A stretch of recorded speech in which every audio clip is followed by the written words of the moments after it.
Welcome to this week's session with the Putnam County District Library and the Guiding Ohio Online Grant. This week we are going to take a look at Microsoft Word, Microsoft Excel.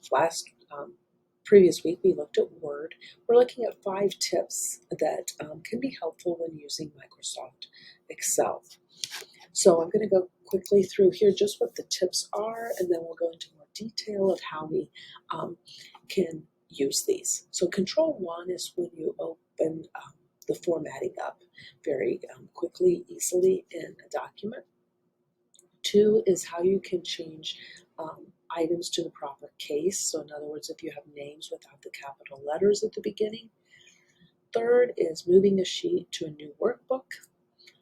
And 4, how you can remove duplicates. And then the 5th one is how to add a background image. So back behind here, I have my Excel sheet. Notice I have first name, last name. This is just simply a number. And then I have these others that are proper cased in for first and last, which we're going to look at in more detail here. But first of all, I'm going to click here on this cell. And real quick, then if I on my keyboard hit Control 1, it will come up real quickly with my formatting cell, so I don't have to go through any of my tab and ribbon information up here. It quickly pops this up. This column always going to be a number. I'm going to click on number. Now notice if this wants to put a decimal point in. If I don't want a decimal point, I can change that, and I would say OK. Now anytime I type something here, it's going to want that to be in a number format. So that's tip number 1. Tip number 2 is proper case.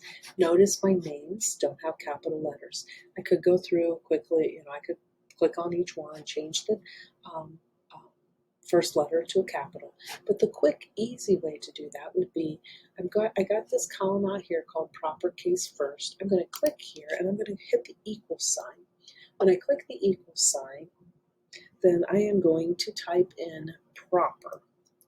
And when I type in proper, that's when my functions start to come up, and I will get the word proper as I type, and I click on proper, and then notice a bracket forms, because that is where I'm supposed to put my information of which rows and cells and columns here I'm talking about.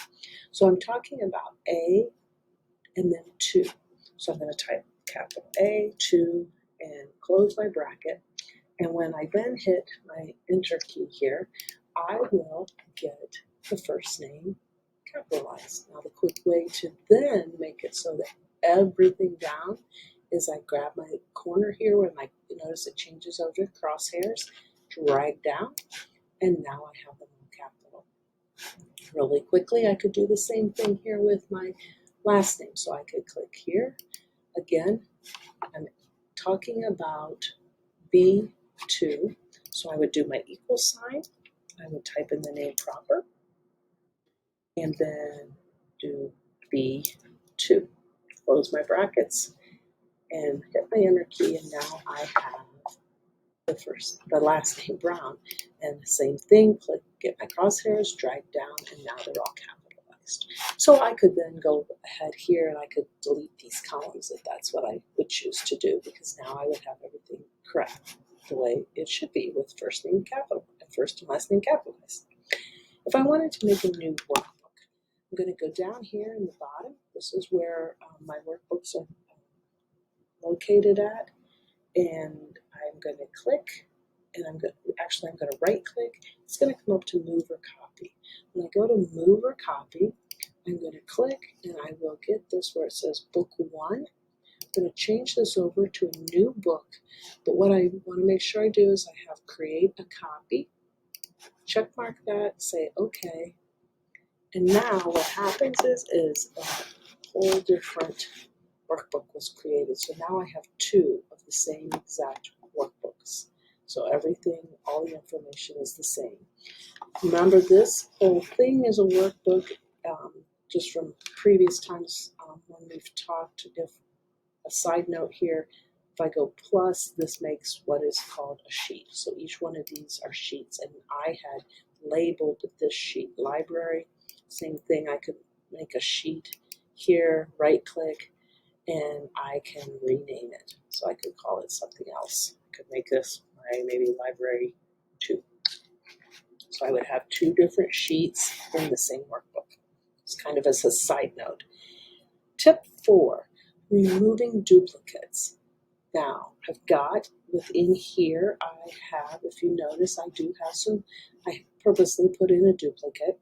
So if I go to my Data tab here at the top, click on Data, and one of the options across here is Remove Duplicates. If I click on Remove Duplicates, and I'm going to click back up here where I'm at, I'm going to go again, Remove Duplicates, and I'm going to say, yep, expand the selection, because the first time I didn't have anything selected. I'm going to say, yep, Remove Duplicates. It tells me, are you removing it from all of these with all these different headers? Yes, I do. Say OK. And notice now it alerts me and tells me, yep, we found one duplicate and it was removed. So I no longer have Sally Brown listed twice. And then the last tip for today is adding a background image. So sometimes just visually you want to make things maybe appear a little bit nicer. If I want to make a background image, I can simply click on Page Layout, and then Background is my option here. When I click on Background, it goes out, says, where do you want to find, and I happen to be in my downloads, and I'm simply going to pick this image that I had already set in here beforehand. I'm going to hit Insert, and now I have a background image located on my sheet. So those are the 5 tips that I hope that you can find useful this week.